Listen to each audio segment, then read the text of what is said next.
Man, थोड़ा जल्दी चलो ना तुम। साहब कैसे चले, ये ट्रैफिक तो देखो, अब ये कार है उड़कर तो नहीं जाएगी। वो तो मुझे भी पता है, मगर तुम फटाफट चलने की कोशिश करो। शिट यार, ये मुंबई का ट्रैफिक भी ना, मेरी ट्रेन मिस हो जाएगी। मुझे हर हाल में कल सुबह नासिक पहुंचना है। काय को खाली पीली चिल्लम चिल्ली कर रहे हो मैन? अगर इतना ही जरूरी काम था तो ऑफिस से समय से निकलना था, मगर नहीं, तुमको तो अपना ऑफिस भी जरूरी है। रोजी, मेरा दिमाग वैसे ही खराब हो रहा है, तुम मुझे मत सिखाओ क्या करना है। तुम नेट पर देखो ट्रेन का क्या स्टेटस है। जोसेफ को गुस्से में देखकर रोजी चुपचाप अपने मोबाइल में ट्रेन का स्टेटस देख रही थी, तो उसने देखा ट्रेन बांद्रा स्टेशन छोड़कर आगे के लिए निकल चुकी थी। मैन, ये ट्रेन तो गया। दोबारा चेक करो, देखो नासिक के लिए कोई और ट्रेन है क्या। ये ट्रेन निकल गई। शिट, मुझे कुछ समझ में नहीं आ रहा कि अब क्या करें। मेरी कल सुबह की अर्जेंट मीटिंग है। रोजी ने अपने मोबाइल में देखा कोई और ट्रेन नहीं थी, तो जोसेफ गुस्से में रोजी के ऊपर चिल्लाने लगा, जबकि उस बेचारी की कोई गलती नहीं थी। उन दोनों को लड़ते देख ड्राइवर, जो अब तक उन लोगों की बातें सुन रहा था, बैक व्यू मिरर में देखते हुए बोला, एक बात बोलूं साहब? अब तू भी बोल ले। प्लीज जोसेफ, काम डाउन, एक बार सुन तो लो वो क्या कह रहा है। जोसेफ गुस्से में ड्राइवर की तरफ देख रहा था। ड्राइवर ने धीरे से डरते हुए कहा, साहब, आपकी बुकिंग बांद्रा स्टेशन की है। वहां पहुंचने के बाद आप एक बार पेमेंट कर देना, उसके बाद मैं अपना जीपीएस ट्रैकर बंद करके आपको नासिक ले चलूंगा। अभी 1 बज रहा है, सुबह के 5, साढ़े 5 बजे तक हम लोग नासिक पहुंच जाएंगे। Are you mad? पूरी रात कार का सफर बहुत थकाने वाला होता है, और उसमें रिस्क भी तो है। तुम दिन भर से गाड़ी चला रहे हो, थके हुए होंगे ना। रे बाबा, रात को सफर नहीं करेंगे। वैसे तुम्हारा आइडिया अच्छा है, और मेरे पास कोई ऑप्शन नहीं है। मैं आगे बैठता हूँ, गाने सुनते हुए चलेंगे। जब तुम्हें थकान लगे तो थोड़ी देर गाड़ी मैं चला लूंगा। जोसेफ, वो जीपीएस ट्रैकर बंद करने को कह रहा है। किसी को क्या पता कि हम लोग इसके साथ ट्रैवल कर रहे हैं। कुछ ऊंच नीच हो गई तो क्या होगा? वैसे भी आजकल कितने सारे केस सुनने में आते हैं। तुम जरा ये क्राइम पेट्रोल देखना बंद करो। देखो कितना शरीफ है, खुद ही हमारी मदद करना चाहता है। रात के वक्त कार का सफर करने का रोजी का बिल्कुल भी मन नहीं था, मगर जोसेफ की जिद के आगे उसकी एक ना चली, और वे लोग नासिक के लिए निकल गए। जोसेफ और ड्राइवर बातें कर रहे थे, और दिन भर की थकान के कारण पीछे वाली सीट पर अकेली बैठी रोजी की नींद लग गई। जैसे ही ड्राइवर ने देखा रोजी सो गई, उसके चेहरे पर रहस्यमयी मुस्कुराहट आ गई थी। वो बार बार उसी की ओर देख रहा था। जोसेफ इन सब से बेखबर गाड़ी में चल रहे गाने का लुत्फ ले रहा था।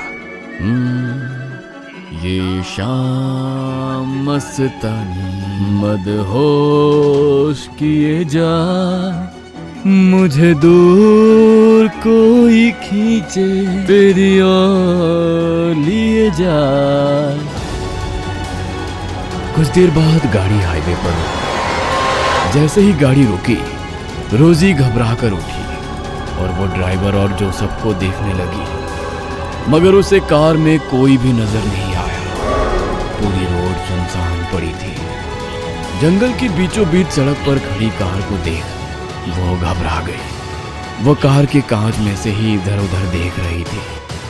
उसे जोसेफ कहीं नजर नहीं आया। जैसे ही वो घबराकर कार से बाहर आई, उसे अपने कंधे पर किसी के हाथ के होने का एहसास हुआ। वो जोर से चीखी। उसके सामने एक भयानक औरत खड़ी हुई थी, जो देखते ही देखते उसके शरीर में समा गई। उसकी चीख सुन जोसेफ उसके पास आया। क्या हुआ? जोसेफ, जोसेफ तुम कहाँ थे? वो औरत कहाँ गई? कौन औरत? यहाँ तो कोई नहीं है। अरे हम वहाँ सामने चाय की गुमटी पर चाय पी रहे थे। तुम सो रही थी इसलिए तुम्हें नहीं जगाया। कहते हुए उसने चाय की गुमटी की तरफ इशारा किया, तो रोजी हैरान रह गई, क्योंकि थोड़ी देर पहले वहां पर कुछ भी नहीं था। पूरा रोड खाली था। अब अचानक से चाय की गुमटी और रिफ्रेशमेंट की शॉप कैसे आ गई? ये कैसे हो सकता है? यहाँ तो अभी कुछ नहीं था, अचानक से ये सब कुछ कैसे? क्या कैसे हो सकता है? जरूर तुमने कोई सपना देखा होगा। चाय पियोगी? फ्रेश लगेगा। जोसेफ उसे समझाने की कोशिश कर रहा था, मगर रोजी डरी हुई थी। उसने ना में सर हिला दिया। ड्राइवर वापस आकर ड्राइविंग सीट पर बैठा और रोजी की तरफ देखकर मुस्कुराया। रोजी को उसका यूं मुस्कुराना अच्छा नहीं लगा। ड्राइवर ने उसकी तरफ सुपारी का पैकेट बढ़ाया। ये लो, इससे तुम्हें नींद नहीं आएगी। जोसेफ के कहने पर बेमन से रोजी ने वो सुपारी अपने मुंह में डाली तो रोजी को तेज इत्र की खुशबू आई और उसे ऐसा लगा कि कोई उसके बगल में आकर बैठा है, मगर वहां पर कोई नहीं था। पूरी रात वो डरी सहमी बैठी रही। वे लोग सुबह सुबह नासिक पहुंच गए। देखिए, मैंने आप लोगों को सुरक्षित पहुंचा दिया। आप बेकार में ही मेरे साथ आने में डर रही थी, मगर मैं आपको यकीन दिलाता हूँ, आज रात का ये सफर आपको उम्र भर याद रहेगा। कहते हुए उसकी आंखों में अलग ही चमक थी, जिसे देख रोजी सहम गई। उसे कुछ अच्छा नहीं लगा। वो अपना हैंडबैग कार से निकालने के लिए झुकी तो ऐसा लगा उसे कोई धक्का देकर कार से बाहर निकाला हो। उसने जोसेफ की ओर देखा, मगर जोसेफ को अंदाजा ही नहीं था रोजी के साथ क्या हुआ है। दोनों होटल रूम पहुंचे। क्लाइंट से 9 बजे का अपॉइंटमेंट है, अभी तो केवल 5 बजे हैं। थोड़ी देर सो जाता हूँ ताकि फ्रेश लगेगा। आओ, तुम भी सो जाओ।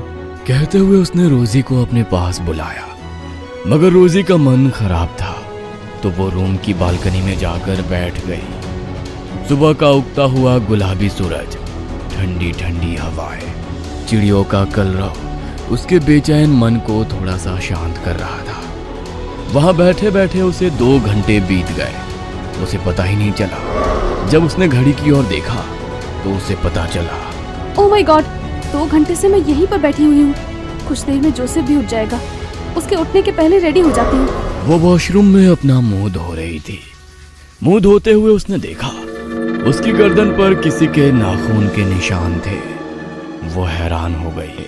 अरे, मेरे शरीर पर ये निशान कैसे? और ये क्या? इसमें से तो हल्का हल्का खून आ रहा है। मतलब ये ताज़ा निशान है।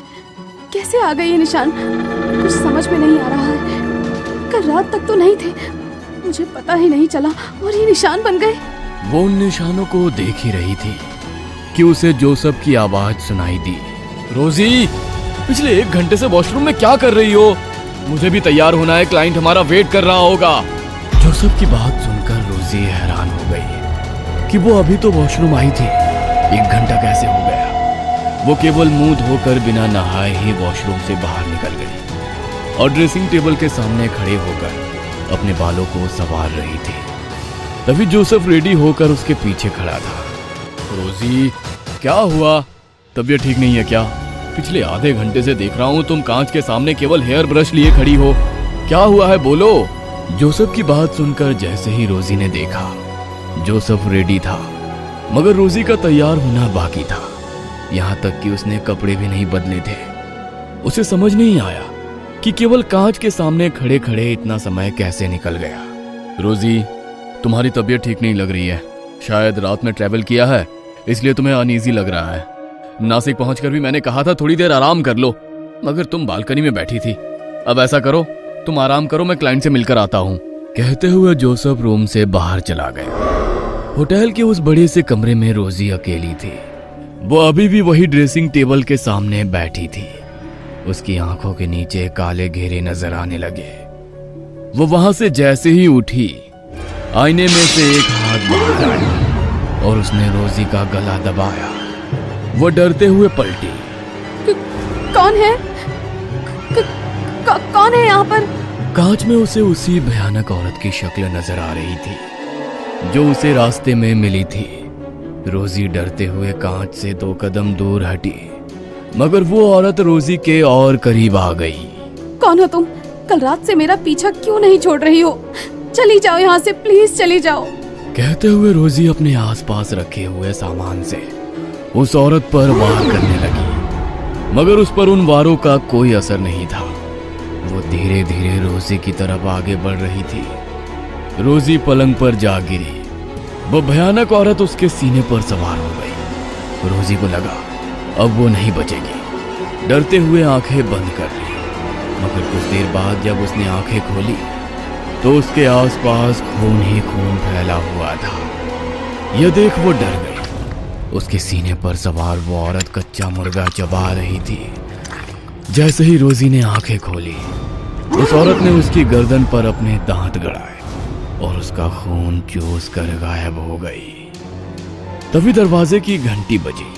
बाहर जोसेफ था। रोजी ने दरवाजा नहीं खोला तो वो रिसेप्शन से मास्टर की लेकर आया और रूम का दरवाजा खोला। रोजी रूम के एक कोने में डरी सहमी सी बैठी हुई थी। हे रोजी, क्या हुआ तुमको? और ये तुम्हारे कपड़ों पर खून कैसे? कुछ तो बोलो, क्या हुआ है तुम्हें? मुझे डर लग रहा है, कुछ तो बोलो। जोसेफ के बार बार पूछने के बावजूद रोजी कुछ भी कहने की स्थिति में नहीं थी। जोसेफ ने तुरंत रूम सर्विस को कॉल किया। सभी उसकी हालत देखकर हैरान थे। सीसीटीवी फुटेज में भी कुछ नजर नहीं आया। जोसेफ ने रोजी के कपड़े बदले और उसे अपने साथ वापस मुंबई लेकर आ गया। वो खून चूसने वाली चुड़ैल ब्लड सकर अब उसके साथ हर वक्त रहती।